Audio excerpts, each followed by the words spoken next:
ನಿನ್ನೆ ಕೂಡ ಒಬ್ಬ ಕಾರ್ಪೊರೇಟರು ಅವರ ಬಗ್ಗೆ ನಿರ್ದಾಕ್ಷಿಣ್ಯವಾಗಿ ಕ್ರಮ ತೆಗೆದುಕೊಳ್ಳುವಂತಹ ಕ್ರಮಕ್ಕೆ ನಾವು ಬದ್ಧರಾಗಿ ಒಂದು ನೀವು ಹೇಳಿದಾಗೆ ಎರಡು ವಿಚಾರ. ಶಾಂತಿಯ ತೋಟಕ್ಕೆ ಸಂಬಂಧಪಟ್ಟಾಗೆ ಲಾ ಆ್ಯಂಡ್ ಆರ್ಡರ್ ಸಿಚುವೇಶನ್ ಯಾರು ಕೆಡವಲಿಕ್ಕೆ ಪ್ರಯತ್ನ ಮಾಡ್ತಾರೆ ಅವರ ಬಗ್ಗೆ ನಿರ್ದಾಕ್ಷಿಣ್ಯವಾಗಿ ಕ್ರಮ ತೆಗೆದುಕೊಳ್ಳುವಂತಹ ಕ್ರಮಕ್ಕೆ ನಾವು ಬದ್ಧರಾಗಿದ್ದೇವೆ.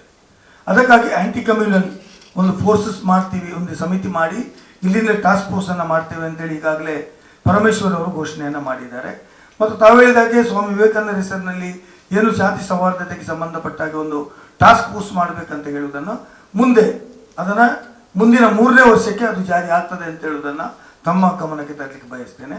ಶಾಂತಿ ಸೌಹಾರ್ದತೆಯನ್ನು ಯಾರು ಕೆದಡ್ತಾರೆ, ಇವತ್ತು ಕೂಡ ನಿನ್ನೆ ಕೂಡ ಒಬ್ಬ ಕಾರ್ಪೊರೇಟರು ಬಹಳ ಒಂದು ಸಮಾಜಕ್ಕೆ ವಿರೋಧವಾಗಿರ್ತಕ್ಕಂಥ ರೀತಿಯಲ್ಲಿ ಮಾತಾಡಿದ್ದಾರೆ, ಅವರ ಬಗ್ಗೆ ಕೇಸ್ ರಿಜಿಸ್ಟರ್ ಆಗಿದೆ. ಇದು ಮಾಡ್ತಾ ಇರುವಂಥದ್ದು ರಾಜಕೀಯ ಪಕ್ಷದ ಕೆಲವು ಪ್ರತಿನಿಧಿಗಳು ಅದನ್ನು ಪ್ರಯೋಜನ ತೆಗೆದುಕೊಳ್ಳಿಕ್ಕಾಗ್ತದೆ, ರಾಜಕೀಯವಾಗಿ ಲಾಭ ತೆಗೆದುಕೊಳ್ಳಿಕ್ಕಾಗಿ ಮಾಡ್ತಾರೆ ಹೊರತು ಬೇರೆ ಯಾವುದೇ ಉದ್ದೇಶ ಇಲ್ಲ. ಜನರಿಗೆ ಶಾಂತಿ ಬೇಕು, ನೆಮ್ಮದಿ ಬೇಕು, ಜನರಿಗೆ ಅಭಿವೃದ್ಧಿ ಆಗಬೇಕು.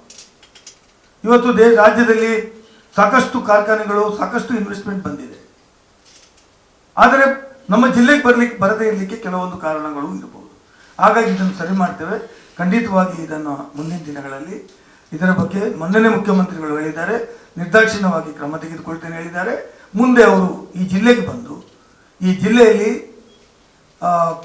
ಮೀಟಿಂಗನ್ನು ನಡೆಸಿ, ರಿವ್ಯೂ ಮೀಟಿಂಗನ್ನು ನಡೆಸಿ, KDP ಥರ ತಡೆಸಿ ಇದಕ್ಕೆಲ್ಲ ಫುಲ್ ಸ್ಟಾಪ್ ಆಗುವಲ್ಲಿ ಅವರು ಕ್ರಮ ತೆಗೆದುಕೊಳ್ತೇನೆ ಹೇಳಿದ್ದಾರೆ. ನಾವು ಅವರನ್ನು ಕರೆದಿದ್ದೇವೆ, ಸ್ವಾಗತ ಮಾಡಿ.